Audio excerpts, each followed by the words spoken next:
remote control. Is the mic on already?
It's my pleasure to introduce Andreas Nieder for our CBS seminar today.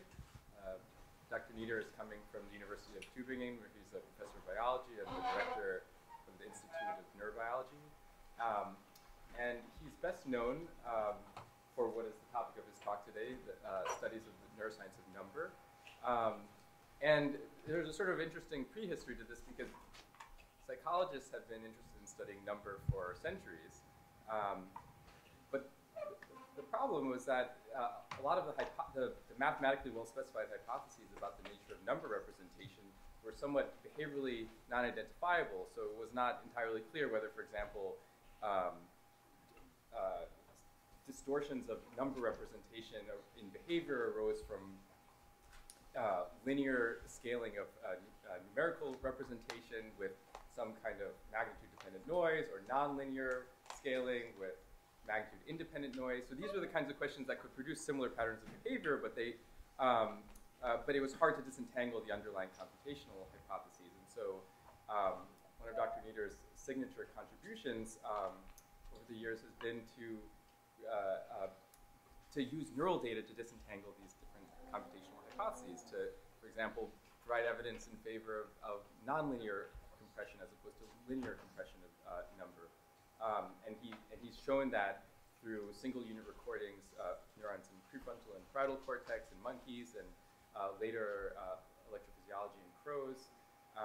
And so I think that it's a really cool example of how you can use neural data to adjudicate between particular mechanistic hypotheses of representation in the brain. So I don't want to take the wind out of his sails, and I'll let him tell you about it. So take it away.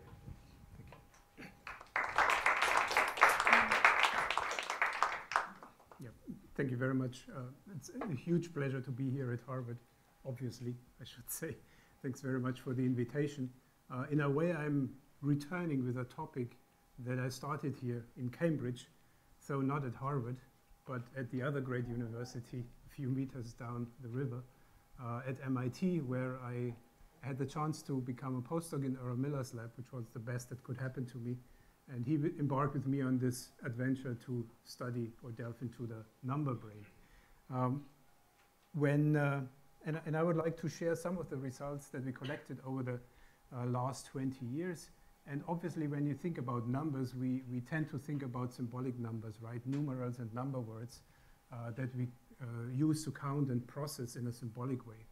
The most part of my talk today is about the primitive, the biological primitive, if you like, of this capability, namely a non-verbal estimation of set size or of numerosity. And I want to try to convince you that this is a basis for our further developed mathematical capabilities that we may or may not learn depending on the culture that we are living in. And I'm a biologist, and as a biologist, I totally subscribe to the idea of comparative neurobiology, because I think this is our best chance of understanding general principles of how the brain works, not just investigating one animal species, but across different phylogenetic branches even, and to see what they can tell us. And most recently, and of course, I guess we all are ultimately interested in what is going on in our own brain. We complemented the work in monkeys and in crows with recordings in humans based on a cooperation that I could establish with Florian Moormann in Bonn. I will come up to this later. So during the first part of the talk, I will present data from monkeys and then crows and then humans, and I will primarily talk about how numerical quantity is represented in the brain, and that's what I mean by code. Not so much how it is processed. We are also doing work on monkey switching, numerical rules, and so on and so forth, but today I don't have time to talk about this. And the last part of the talk I will devote to the question, is there something innate in our brain that allows us to deal with quantities right away without having it to learn or not? So this is the idea of a sense of number, or of a number sense that Tobias Danzig in 1930 coined, and Stan Dehaan alluded to this. Liz Belke would probably call it a core knowledge of number together with three other core knowledges. And at that point, I want to introduce a deep learning network. Nowadays in neuroscience, nothing goes without deep learning or some sort of a network, so we also started to work in this realm.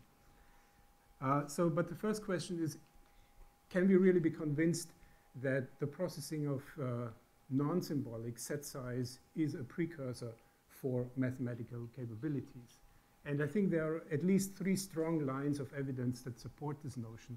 One is coming from developmental psychology, and Liz Belke is sitting here, and Sue Carey from Harvard psychology department. They are, of course, the experts in this field, contributed many beautiful studies over the last years and decades.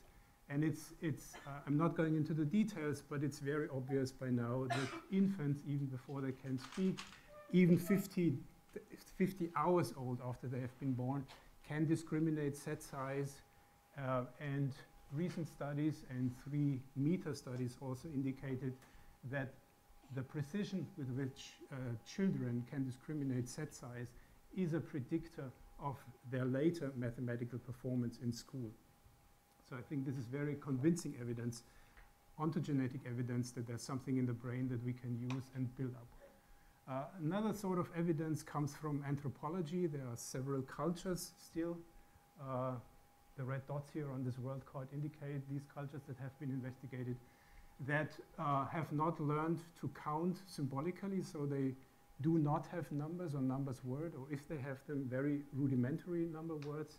These are called one-to-many counting systems, and the most basic system is probably found in this group in Brazil, in Amazon region, the Piraá, who have been tested, and they show that they cannot count numbers, so they don't have a precise idea of what a number means, but they can approximately estimate set sizes, very much as the infants and as many animals.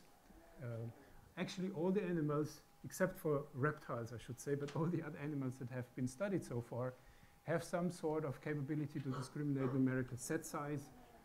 Even insects, bees, for instance, they even understand the concept of empty set, as have been shown most recently. So it's a huge advantage for all animals to be able to discriminate set size. So there's a biological value to it.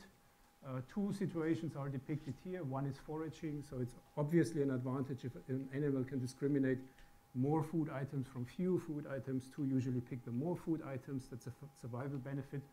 Or social interactions like coalitions. Usually there is strength in numbers to overpower smaller groups. It's sometimes not very nice and ethical, but that's what's happening also in nature. So we try to bring this behavior into the laboratory and train animals in a most controlled way to discriminate set size. As you will see, we use mainly black dots on a gray background to really reduce the complexity of the stimuli and demonstrate that this is really about numerical quantity and not some other visual or systematic sensory feature. The basic task that we usually use that all animals start with is a so-called delay match to number task that I'm going to introduce briefly. So the animals are sitting in a dark booth, sort of a Skinner box, and are looking at a computer monitor. And the first stimulus they see is a fixation stimulus. The monkeys, anyway, are trained to fixate on this white dot in the center and to not move their eyes throughout the entire trial, so that we have a very stable visual field that is particularly important for the later recordings. Then a sample stimulus appears that cues the animal for a certain number of dots. Here it's the numerosity 4. They have to memorize the numerosity over a brief working memory delay period. And then in 50% of the cases, a so-called match numerosity appears. It shows the same number of dots, 4 in this case, and the animals then have to respond. So the monkeys would release a lever. The crows would peck at the screen. I will show you later a movie. And in the other 50% of the cases, a so-called non-match appears that shows a smaller or a larger numerosity. In this case, the animals are not allowed to respond and wait until the second stimulus appears, which is always a match. So based on this design, we have a 50% chance level. If the animals are performing at 50%, they can't discriminate or they don't understand the task. Everything that's better than 50%, ideally up to 100%, indicates some sort of numerical discrimination. So what the animals have to do here is an absolute numerosity discrimination. They cannot just make smaller or larger judgments based on changing numerosity. So they have to switch to different numerosities from trial to trial. In one study, we went up to 30 dots, and I'll show you some data later. Of course, we have to make sure that the animals are really discriminating the number of dots and not some co-varying visual parameter. We introduce a series of different controls, circumference, total area, density, switch to other features, and so on and so forth. I'm not going into the details here. I just would like to indicate to you that we are aware of this problem and we do everything to control for this. And to cut a long story short, neither the animals in their behavior nor most of their neurons care about these visual variances. They really care about the number of objects in these screens. This is one little movie where you see one of our rhesus monkeys performing this task. So the monkey sitting in this primer chair is grabbing a bar. You can see it sometimes. That's where the reward comes whenever the monkey makes a correct response. And here you see the stimuli. Every black screen indicates a new trial. It's all happening very quickly. So there comes a sample, 4, delay period. 1 is a non-match, 4 is a match, and then he releases. Next trial, 3, and you see that he's releasing the bar whenever he thinks that the same number of dots appear twice in a row.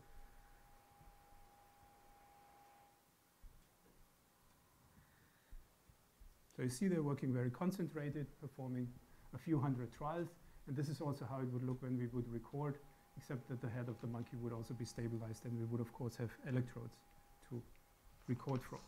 I'm not showing a lot of behavioral data because I want to concentrate on the neuronal code, but this is probably my most important slide. How does this discrimination performance look? You see here the response frequency of monkeys plotted against the number of items from 1 to 8. And these orange dots, data points, indicate the behavior of the monkeys whenever we show 4 dots, so numerosity 4. And then the animal has to respond whenever 4 dots appeared a second time in this task. These are all the match trials. So after the sample 4 appeared the match 4, and the animals indicate in about 90% of the trials that they recognized these images as belonging to the category 4. More informative is what's happening when we present non-match numerosities. because here the monkeys make a lot of errors. They tell us in about 60% that they perceive 3 as being equal to 4, or in 70% that they perceive 5 dots as being 4. So they can't really discriminate these immediately adjacent numerosities. That's why this is called an approximate discrimination system or an approximate number system. But you also see that performance gets better and better. Data points go down to about 0%.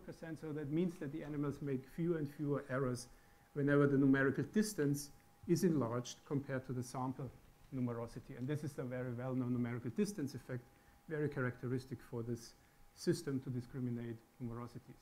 And of course, we not only investigate numerosity 4, but a broad range in this experiment from numerosity 2 to numerosity 6. And you see for all of these numerosities, we get these distributions, almost symmetric distributions that I consider the behavioral representation of the animals for numerosity. And what you see as a second effect here is that these curves are becoming broader and broader the higher the magnitude of the numerosities gets, indicated by the broadness of the shapes, and that's representing a second very well-known effect for these kind of discriminations. That's a numerical size effect. So the distance between the sample and the match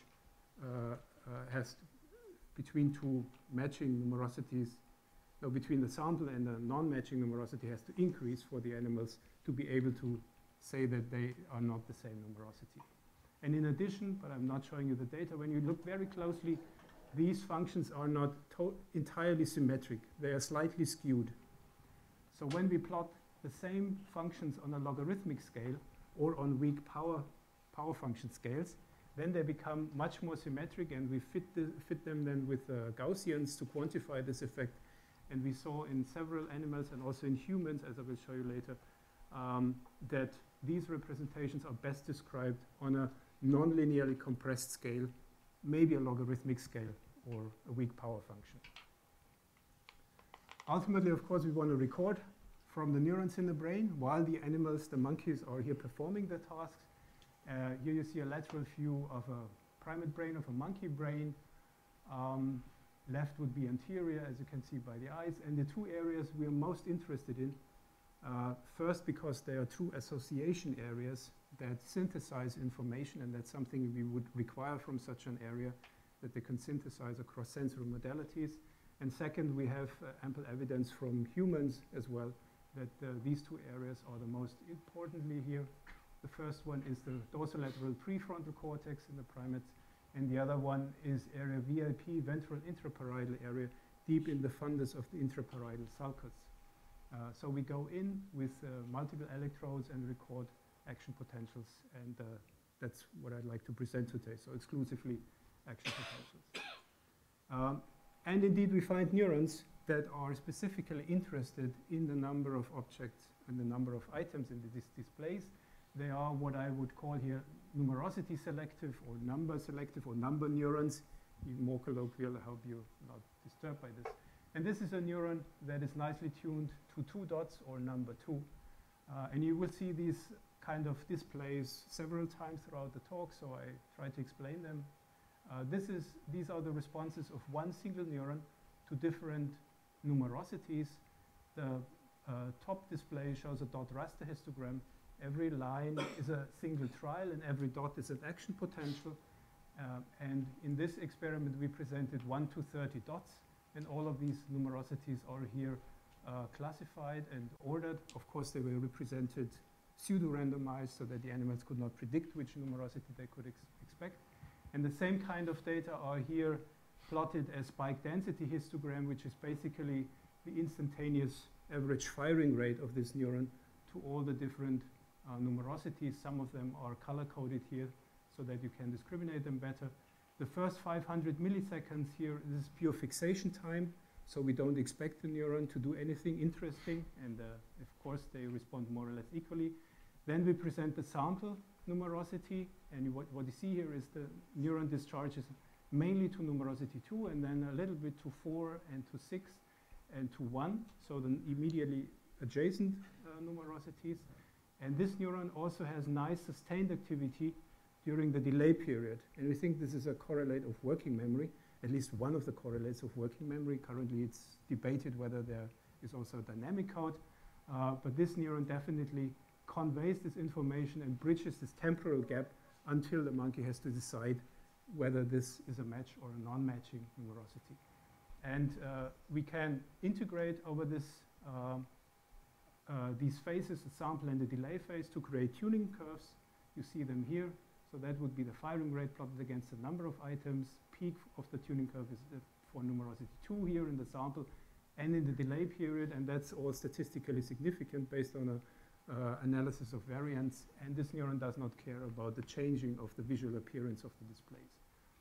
Just for illustration, one other neuron, this neuron is nicely tuned to numerosity 6, as you can see here with this green curve, and also shows some ramping activity in the end of the delay period, so it's also during the delay period signaling the working memory of the monkey. Now, when we think about counting, we usually think about the sequential process, not so much deriving the number of items simultaneously from dot displays, but these dot displays are terribly convenient for all sorts of analysis. But usually we think about sequential counting, 1, 2, 3, 4. So we were wondering whether we would find also neurons that are tuned to a sequential presentation of one item after the other.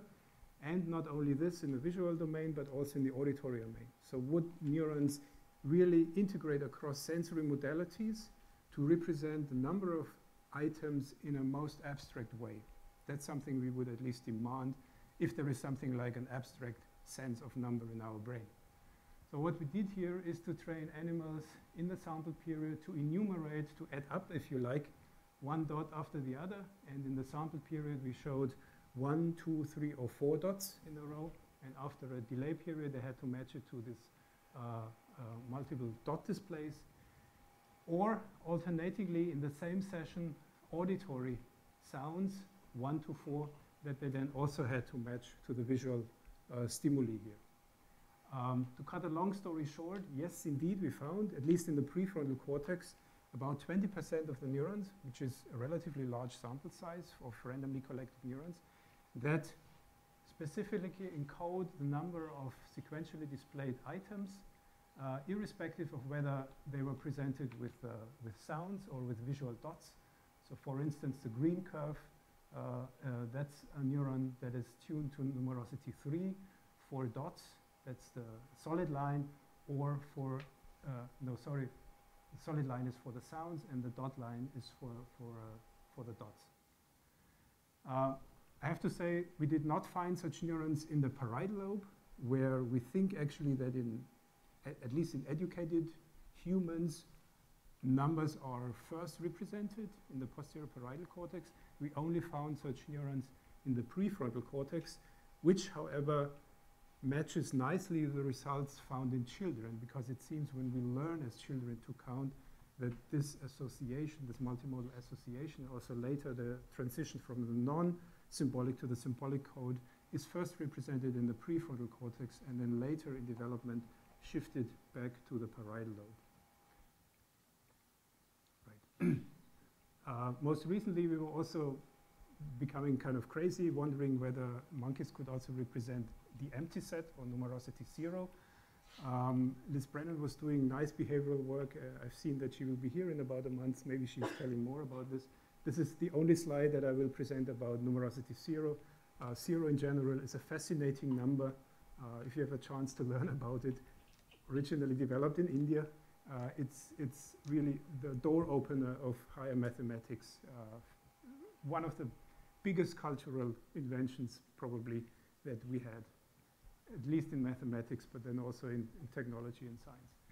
Anyhow, this is behavior. You see the same behavioral tuning functions or performance functions of monkeys, this time including the empty set. And what I'd like to highlight here, and this is actually the true indicator that monkeys order numerosity 0 as a quantitative category together with the other numerosities on a line, on a number line, if you like. They mix up 1 with 0 more often than they mix up 2, 3, or 4 with 0. So we find this numerical distance effect also for 0 and 1, which is the best indicator currently that this is really a numerical quantity. We recorded from the posterior parietal cortex area, VIP, and the prefrontal cortex in the monkeys while they made this discrimination. And we found interesting differences in the neurons in the parietal lobe and in the prefrontal lobe. In the parietal lobe, most neurons, if they were interested in the empty set, discriminated the empty set as totally different compared to all the other innumerable numerosities. So here we get a large activation for the empty set, but all the other numbers are encoded about equally, or put in other words, the neuron basically stays silent about this. So in the parietal lobe, and we also confirmed this statistically in the parietal lobe, the empty set is treated as something categorically different compared to a numerosity, which I think is one of the first steps to move from a category of nothing to a numerical representation. In the prefrontal cortex, it's a different story, because here most of the neurons encoded 0 as adjacent to 1 and then 2 and then 3, as you can see here. So also on the neuronal level, we find a numerical distance effect in the population of neurons in the prefrontal cortex. So our interpretation is that the prefrontal cortex is higher up in this cortical hierarchy and is representing a numerically or behaviorally more relevant representation of the empty set compared to the parietal lobe. As I said, I won't dive into this any further because that's a talk on its own, but continue with a few summary slides. So for all numerosities we have tested so far, the neuronal code is are these tuned neurons, and you see here the average of many, many neurons tuned to individual preferred numerosities. All of them together form sort of a bank of overlapping bandpass filters, which is an indication of a clear labeled line code. And when we work with behaviorally trained animals, we also see that what the neurons tell the animals is behaviorally relevant. In this slide, you see the average tuning curve. So if you would superimpose all of these tuning curves, irrespective of their preferred numerosity, we went up with something like this. Normalized response plotted against the numerical distance from the preferred numerosity, which would be 0 here. This is for all the correct trials, but now and again the monkeys make errors. And in the error trials, we see that these tuning functions are clipped. So the interpretation is, if the neurons are not properly able to encode their preferred numerosity, the monkeys are at risk to make behavioral errors. And that, I think, nicely illustrates that these neurons are really relevant for the animal's discrimination performance. Over many monkeys we've recorded from and areas so far, this is sort of the meta-analysis. Again, a lateral view of a monkey brain, a picture of it. Left is again anterior. The redness indicates high proportions of numerosity selective neurons that we found in these areas.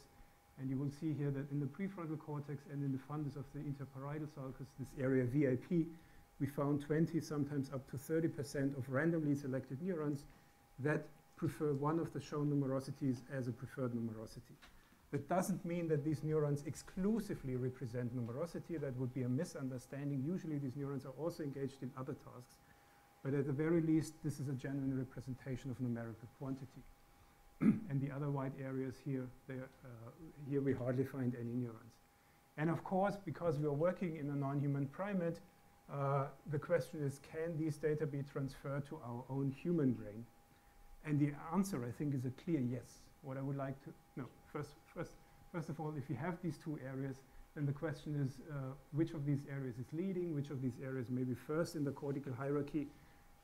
Whenever we analyze the numerosity latency of these neurons, it turns out that the neurons in the parietal lobe respond way earlier to numerosity and much later the neurons in the prefrontal cortex. So our hypothesis is that the parietal lobe is the first site in the cortex to represent abstract numerosity, and then this information is routed forward to the executive, to the brain's executive, central executive, and waiting there whether it's behaviorally relevant or not.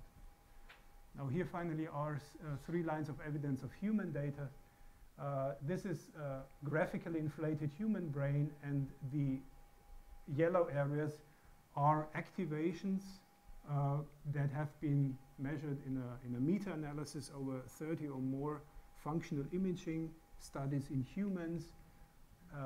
And what you can see here is, so left is again anterior, in the posterior parietal lobe and in the premotor prefrontal cortex, whenever we discriminate numerosity, count, evaluate equations, things like that, these areas become activated based on the BALT activity in the human brain.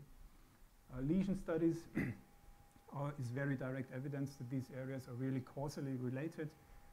Here you see a shadowing here in the posterior parietal lobe of this patient, and this patient showed selective deficits in dealing with numbers and numerosities.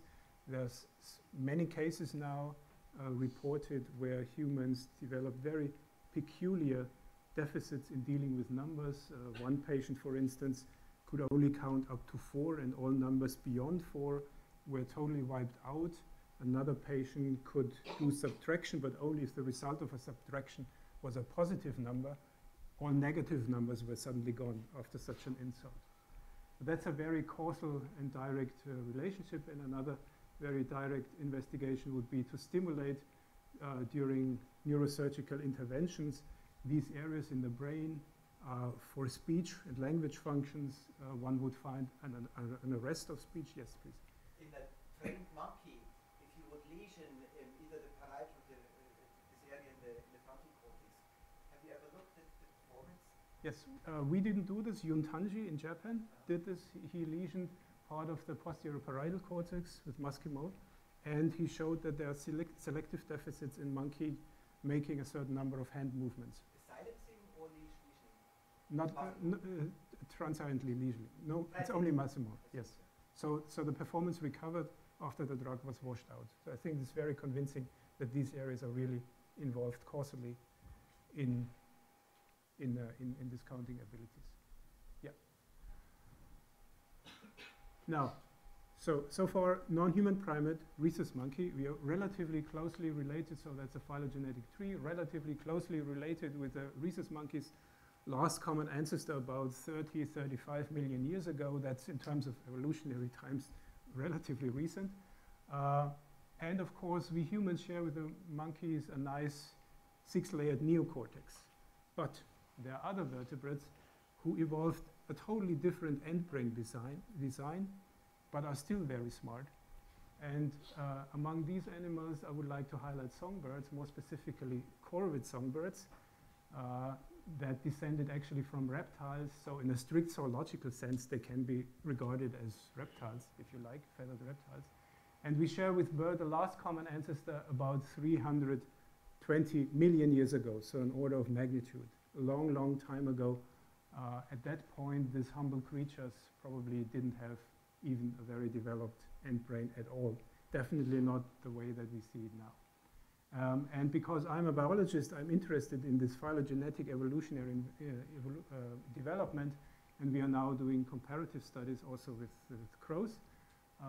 Here is again a cross-section, frontal section through the telencephalon, the end brain of a mammal, a rat here, and again we see the neocortex developing from the dorsal pallium, nicely 6-layered, the highest integration center in any mammal, and also in our brain, of course. In birds, it looks very differently. In birds, we don't have these cortical layers, but we have more nuclear organization that formerly was thought to derive from the basal ganglia, so ancient structures of the telencephalon. But now we know that they also derive from the mantle, from the pallium, but from a different part of the pallium.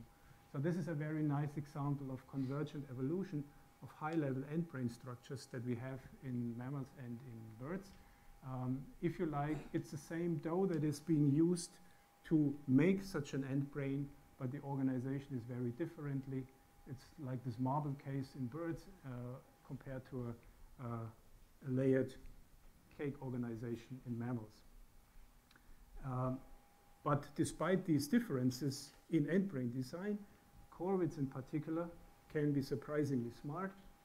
And there's an entire library of fascinating behavioral studies around by now that shows that corvids use tools, that they seem to be mentalizing, have certain aspects of a theory of mind. Then they do prospection, they plan into the future, and they show high degree of behavioral flexibility, very comparable to primates, and some people even call them feathered primates. And as a neuronal substrate in the brain that might enable all of this flexible behavior, we see an analog structure analog to the prefrontal cortex in the primate. So here's again the monkey brain. The prefrontal cortex receives input from all sensory modalities, synthesizes this input, projects out to the premotor cortex that in turn projects into the motor cortex, and it also gets heavy dopaminergic input from the ventral tegmental area and substantia nigra. That's also something we are analyzing, but I don't have time to talk about this. And we find the same function in a very different end brain structure in birds, in corvids. This has actually been deciphered in pigeons that we transfer now to corvid songbirds. And this structure is called the NCL, the Nidopallium caudolaterale, which funnily is located at the back pole of the brain, not at the anterior pole. It shows the same functions, but has evolved very distinctly and independently. It has input, or it gets input from all sensory modalities. It projects out to motor aspects, to motor areas, and it even receives heavy dopaminergic input from the midbrain. And this is the area that we are now interested in to investigate in crows as our best chance to find high-level abstraction interested neurons. But of course, before we can investigate these birds, we have to access them. That was the first problem that we had many years ago. And by the way, this is a comparison of the end brain. These are the end brain hemispheres from dorsally compared to a pigeon. And for this comparison, you need to know that the body weight of the pigeon and the crows is about equal. It's half a kilogram. But despite this equal body size, you see that the end brain hemispheres are hugely expanded in corvids. And Susanna Herculano-Huzel and colleagues also showed that the density of the neurons in these end brain areas is twice compared to the primate brain. So not only is this brain hugely expanded, but it's also densely packed with neurons, which probably provides these birds with quite a bit of brain power. Now, to access these birds, we have a little breeding colony by now. That's these pair supply us with birds, with eggs and little hatchlings that you can see here. That's about 3-4 days old. We remove them from the nest and raise them by hand. They are always hungry and need to be fed. And later we train them to work on a touch screen for a ward, for instance here to discriminate numerosity, very similar to the monkeys, except that they are not using their hands or paws, whatever you like to call it, but they have to use their beak. And just so that you can imagine this, here's a little movie. Sorry. So at this stage, the bird was trained to peck both at the sample and at the matching numerosity. It was just not allowed to peck at the non-matching numerosity, in case you wonder why it's so often pecking at the screen. It's the same delayed match to sample task that the monkey is performing. So the 2 is a non-match, and 3.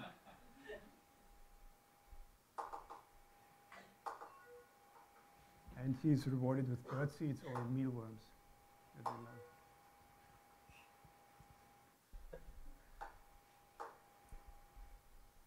Non-match and a match. And while they are performing this task, then again we record with chronically implanted electrodes in these animals. And that's their behavior. Behavior looks very similar in terms of all the characteristics that I've showed you before. That's the performance plotted against the number of items. We again see these skewed, almost Gaussian behavioral distributions, very comparable to what we see in monkeys for higher numerosities. The only difference that we saw so far is that the monkeys and the humans, if they are not allowed to count, but really have to assess the set size in an instant, monkeys and humans are much better in terms of discriminability. So this is the Weber fraction plotted against the number of items for monkeys and for humans. The Weber fraction is an indication of the precision with which these animals discriminate non-match from match numerosity, with a just noticeable difference divided by the reference number. And you see the Weber fraction is also kind of constant in the corvids, but it's much higher, indicating that they are not as precise as the primates. Now, do neurons in the Nidopallium caudolaterale also represent numerosities? And the answer is a clear yes. Here are 2 examples. same layout, dot raster histogram, spike density histogram. This neuron has a preferred numerosity of 20 in this case, discharge as high as to 20, and then gradually drops off for the neighboring numerosities, showing this numerical size distance effect.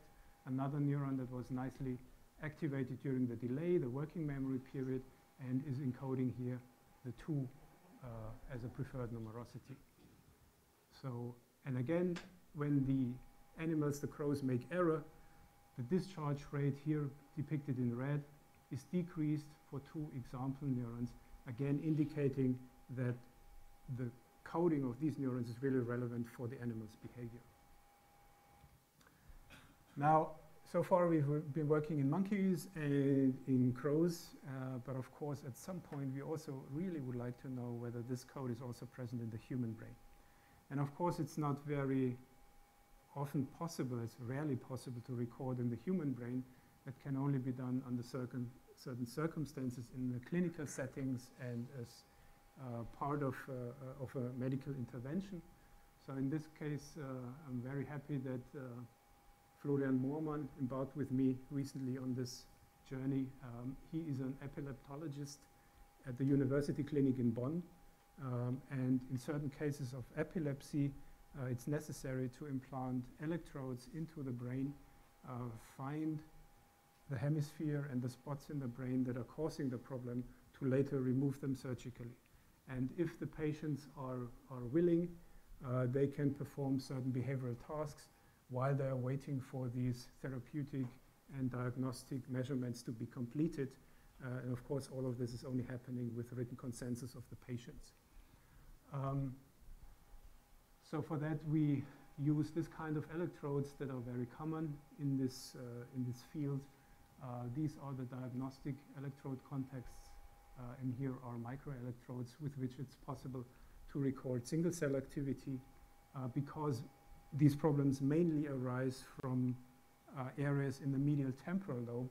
We were of course also confined to the medial temporal lobe, even though I agree it's not the best, the ideal brain area to investigate, but still it's a high level association area, and it does have intensive connections with the prefrontal cortex.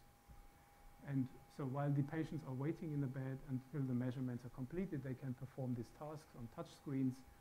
Here is one MRI image where you see a bunch of these electrodes implanted bilaterally in the medial temporal lobe. Here you may see the protrusions, the microelectrodes. These electrodes are artificially enlarged based on the MRI, so in reality they are not that big. But of course it's yeah, quite invasive thing. We ask the patients to perform sequential addition and subtraction tasks to really make sure that they pay attention to what they see. So for instance, they saw 2 dots plus 4 dots and then had to press 6. And we applied numerosities 1 or numerical values 1 to 5 for this study. And we presented this sequence both non-symbolically with dot displays and in 50% of the trials also symbolically with numerals. And so here you see the layouts. We were also controlling the visual appearance, as always, to make sure that the neurons, if we found them, are not reacting to the visual changes. And also the rules were changed here, but I'm not talking about the rules that at the moment. So I'm really focusing on this phase of the trial. And sure enough, fortunately, we really found neurons that were interested in encoding numerical values. And in the same way as we found them in the animals, here are 3 neurons depicted. Every line is 1 neuron that has been tested with non-symbolic dot displays and with symbolic numerals. So one from the first 2 from the parahippocampal area, and here is from the hippocampus. What you see here again, this neuron is nicely tuned to numerosity 1 for the non-symbolic dot displays, doesn't care about the symbolic numerical values. It's the same with this one here, tuned to 3, but the discharges for the symbolic numerals doesn't get significant. This is an example neuron that is tuned to numerical value 5. In this case, to both non-symbolic and symbolic displays. This is kind of representative. We found many neurons, as you see here, overall 60% of randomly selected neurons that were significantly tuned to one of the numerical values, or I should say 60% that were tuned to the dot displays. We found much fewer neurons, only 3%, which still turned out to be significant than expected by chance level, but of course very few neurons, 3%, that were encoding numerical values in the symbolic displays. Obviously the hippocampus medial temporal lobe is not a very eloquent area, not the best place to look for such items, but that's how it is. And what was kind of surprising to us is that we found two distinct groups of neurons that represented either non-symbolic or symbolic number, but actually never both formats at the same time. So at the level of the medial temporal lobe, we have to now think of a segregated representation of non-symbolic and symbolic numbers. We were wondering whether the neurons, the selective neurons as a population, could really present all the information that's necessary to the patient to solve the task. So here we did a classifier approach, a multi-item support vector machine that we trained with 80% of the trials. And during this training stage, we informed the classifier about the true numerical value that the patient saw, both non-symbolically and symbolically. And after the training phase, we tested the classifier with the 20% of the trials from the same neurons that the classifier had not seen yet, and asked the classifier whether it could predict the numerical class from what it had learned earlier. Ideally, so here is a confusion matrix. If the classifier would be perfect, then ideally all the dots would lie on the diagonal. You see here that the classifier is not perfect, but by and large, most of the activations lie on the diagonal, and on average, the classifier can predict 65% with 65% precision which numerosity the patient really saw at a certain individual trial, which is much higher than chance level, which is 20% based on 5 numerical values. Performance was not as good for the symbolic numbers, as you can see here, but still the classifier was able to predict the correct numerical value in 40% of the chances. Again, significant, statistically significant, but worse than compared to the non-symbolic, which is actually something that we expected because we found very few neurons in this area. And also we made some state space analysis to see the temporal evolution of this activity. So here in this, with these trajectories, the instantaneous activity of a population of neurons is plotted by an n-dimensional vector in an n-dimensional space, meaning n would equal here the number of neurons. So if we had 100 neurons, then they would be plotted by 100 vectors in a 100-dimensional space, which is obviously something I can't present. That's why these state spaces dimensions are reduced to the 3 most informative based on principal component analysis. And the first 3 principal components usually capture something like 50% of the variance. And that's what you see here. These trajectories are color-coded according to the numerical value that the population is coding. The absolute position of the trajectories is totally irrelevant, but what is interesting is the distance between these trajectories for the different numbers. And this is also something that you can see here. These are the Euclidean distances that we calculated for all of these trajectories. And you see here nicely that the population differentiates higher numerical distances better and better. So again, we see on the population level, based on this population analysis, a nice numerical distance effect, definitely for non-symbolic dot displays, also a little bit for the symbolic numbers, which would also correspond to the behavior, because we humans would be much better in discriminating symbolic numbers, but there is a little bit of a numerical distance effect that can be dissociated. So we have a sharper transition from the preferred to all non-preferred numbers, and thus greater selectivity in the neurons tuned to symbolic number, which corresponds to behavior.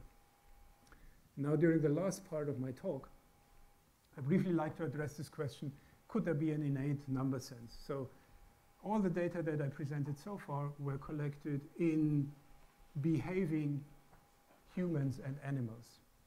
And for a while, my colleagues were kind of bugging me, saying that maybe what we are finding here in the code for numerosity is simply based on the training, because the animals are heavily trained, and maybe we are modifying the neuronal circuits. We know that they are plastic, definitely in the prefrontal cortex, and maybe this is kind of a training artifact. So at a certain point, I thought, okay, we have to do something about this, and we had monkeys, numerically naive monkeys that have never been trained by us to discriminate numerosity, but we trained them on a delayed match to sample task, but this time only based on color. So they had to discriminate the color, nothing else, but we used the stimuli so that we also could analyze whether the neurons would react to the number of items. That was behaviorally totally irrelevant, and we also could demonstrate when we removed the number, the animals were totally lost in this task. So they did not derive numerical information, they really only relied on color. And again, we use different displays, standard and controls, to make sure that what we see is not based on sensory properties. And sure enough, we found about 10% of the randomly selected neurons, both in the prefrontal cortex and the posterior parietal cortex, that were nicely tuned to different preferred numerosities. Here is a neuron from VIP tuned to 1, another from VIP tuned to 4, a third one from prefrontal cortex tuned to 5. And for all of the 5 different numbers of dots that we tested here, implicitly, there were one or the other neuron that encoded this. So in monkeys, at the very least, we don't have to train them.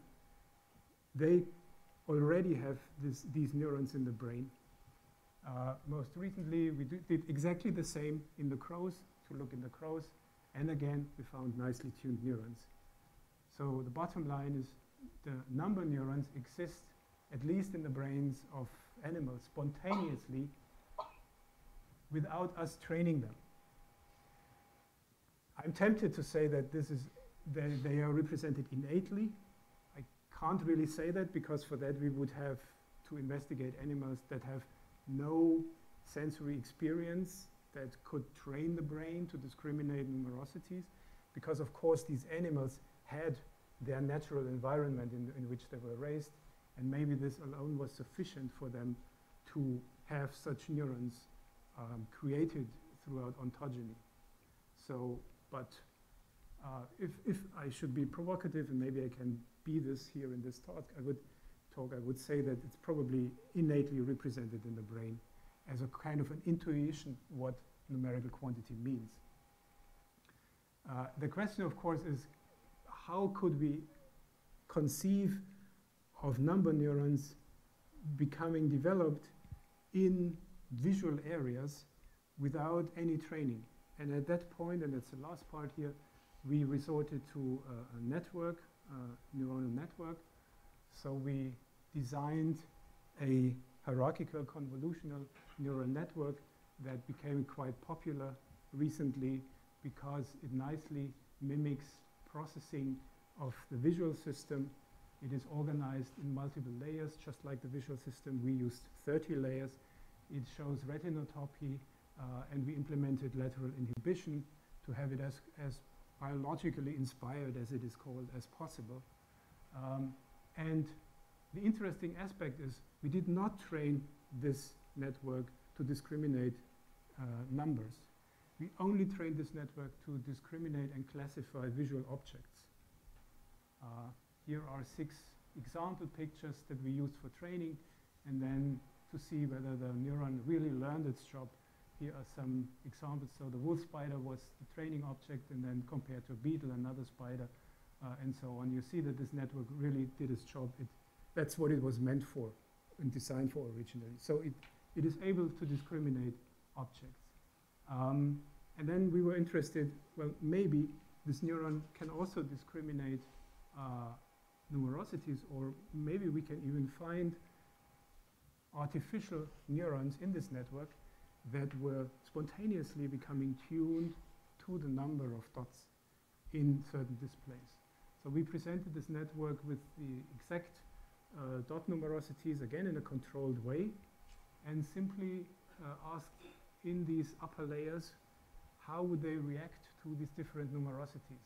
And these are responses of 6 network units that are very nicely and comparably to real brains are tuned to different numbers of dots, for 1, for 2, for 4, 8, 20, and 30. So without us training this network, it spontaneously developed these network units that became selective to numerosity, and the dotted lines here, these are the different controls. So again, this is really an abstract representation of the numerosity that these neurons, artificial neurons, show. And for comparison, this is what we recorded in the monkey brain. It looks more or less identical. Even the frequency of the units that we found in these upper layers, you see this here, about 10% of the units in this network was significantly tuned to numerosity. And you see we have an overrepresentation of small numbers and a slight overrepresentation of the highest numbers. That's probably a truncation effect. And this is very reminiscent of what we see in the real monkey brain in terms of the percentage of neuron showing a specific preferred numerosity. That was very satisfying for us to find something like this emerging in a network spontaneously. These are all the network units together. And maybe you remember the displays that I showed you earlier. They are basically identical to what we see in the monkey brain or in the crow brain. Nice normalized responses of these units. They are also better described on a logarithmic, on a non-linearly compressed scale, just as the real neurons. And when we ask the network to make perceptual discriminations or to perform really based on these network units, they show again these perceptual discrimination functions, very much like humans or crows or monkeys that are discriminating numerosities. If you train your network on an image set that does not implicitly contain different numbers of elements, like the 8 legs of a spider or the 2 cranes or the 3 balls, if it's just, say, faces of dogs, cats, and monkeys, and there's no explicit change in numbers, would you still expect something? That's a good question. We haven't done this. So we just use this standard library of thousands of pictures. Some of them contain more items, as you've seen. But then again, I think this could be representative for what a visual system would encounter in a natural environment. It's a good question. I can't tell you what would happen if we only had one specific object. But it could be that in crows and primates, that we also learn it based on the statistics of the environment. Yes, right? yes, exactly. It's not innate, but it's actually a learned process because we observe objects with different right, yes. Of course, then the question boils down to the big question, what is innate really? Is innate totally without sensory experience? And that's, of course, not very realistic. And I fully agree, I can't really say it's innate, but it was surprising enough to see that without any training, all of a sudden it works. And yeah, sufficient to solve the numerosity matching task. And at that point, I'm also closing up by briefly repeating. So I hope I could show you that in the absence of symbolic counting system, humans, monkeys, and crows discriminate the number of items using an analog magnitude system that obeys the Weber-Fechner law, including a non-linearly compressed scaling, logarithmic scaling, that we find single neurons in the human and in the monkey association neocortex, and in the crow telencephalon that encode numerical quantity based on these tuned neurons. So the alternative idea is that we would find monotonically increasing or decreasing summation units that is proposed by some networks, but in our hands we exclusively find these tuned neurons, and now also in this network. We have similar number code in functionally equivalent executive forebrain areas, prefrontal cortex in the primates, nidopallium caudolaterale in the crows, of different phylogenetic origin through convergent evolution. In the human medial temporal lobe, we find distinct groups of neurons that represent either non-symbolic or symbolic number, but not both number formats simultaneously. So the big question is now, what's happening in the human brain? Is nowhere in the brain an abstract representation of non-symbolic and symbolic numbers present, or is it just a characteristic of the medial temporal lobe? We don't know yet. I hope we can record from other areas as well at some point, and I can answer this. Another interesting question would also be, of course, to going away from these dot displays to other sequential presentations and to other modalities to see where the neurons in our brain are encoding abstract numerical information. And finally, number selectivity can emerge as a byproduct of exposure to visual stimuli. That's exactly what you said. And I can't, of course, say more about this, but without requiring any explicit training of numbers. So the interpretation is that the basic number sense seems to be able to capitalize on already existing cortical networks simply based on the visual input or the sensory input that the system gets. And here I stop, and thank you very much for your attention.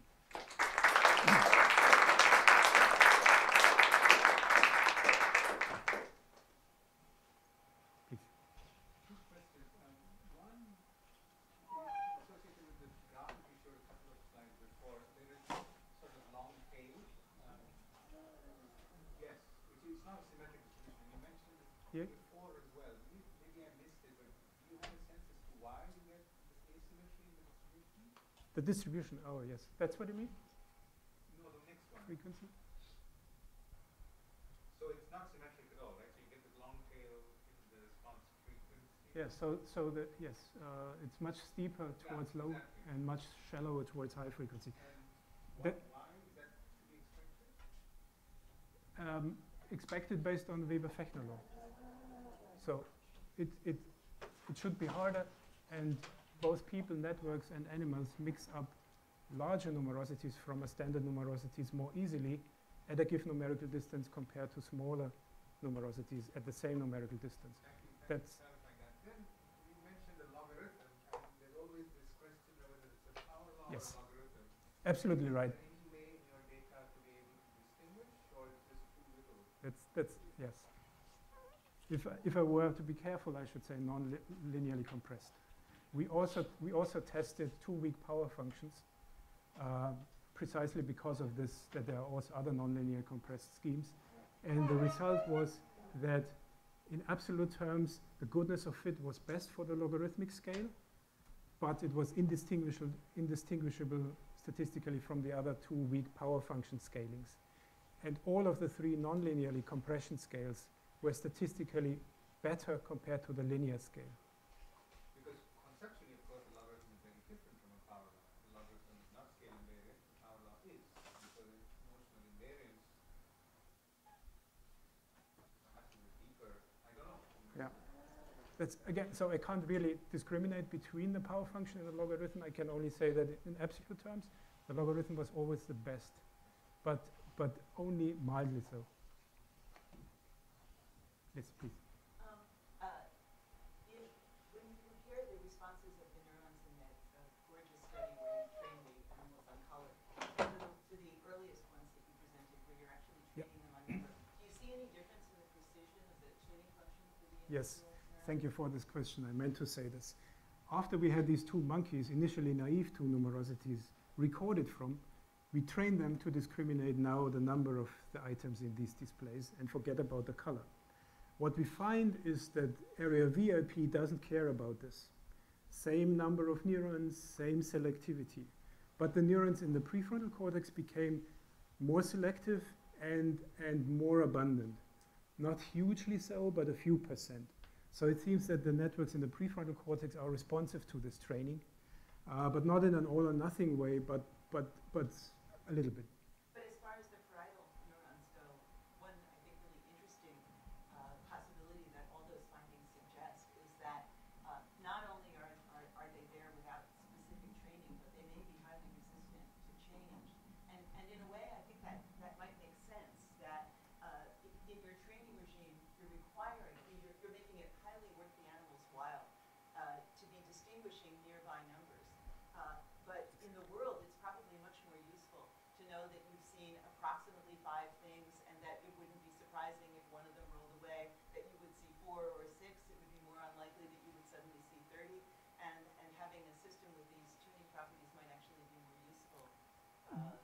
I agree. Yes, biological system. yes, this could be a representation that it's maybe in a natural setting, whatever this means. It's not that relevant to have this precise discrimination. Of course, And pooling over them, you can yeah, get yeah. discrimination in prefrontal Right. cortex. Another and maybe additional interpretation would be that the parietal lobe is more the, how should I say, extracting numerical information just to have it in the brain and not so much to have it available for behavior later on. That seems to be more the job than of the prefrontal cortex. So a slight division of labor, if you like. But these are hypotheses, yes. Yeah. Can I ask you one more? Of course. So the discussion that you're having at the end about innateness, it seems like it really begs for controlled veering experiments. And you probably don't want to spend one of your precious corvids or monkeys on them. But what do you think about the work that's been done on newly hatched chicks? Or I think there's been studies with fish, as well as the studies with humans, Yes, suggesting yes. we're seeing this I think sensitivity at the beginning. Of exactly, the yes. experience. Valotigaro's beautiful studies, yes. I think chicks would be the ideal birds or animals in general to investigate because they're up and running after they hatched with basically no sensory experience. In the songbirds, it's very different because they sit around for a few weeks until they become mobile and independent. Yes, but for that I probably would need chicks. In terms of the monkeys, I don't even dare to think about it because for licensing issues, it's a different story. Can these animals do basic arithmetic?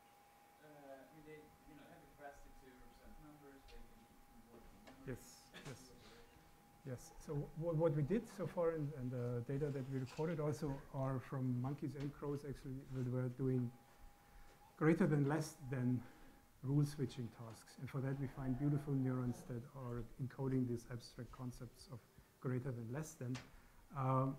We will most certainly also now go into addition and subtraction. There are a few behavioral studies around that in my eyes indicate that they can do this behaviorally, monkeys. And the question now is, can we find a proper behavioral design that also allows us to control to record in a controlled way? But yes, so I think it's there. We have to find it and demonstrate it. In a very rudimentary way, of course. In an approximate way.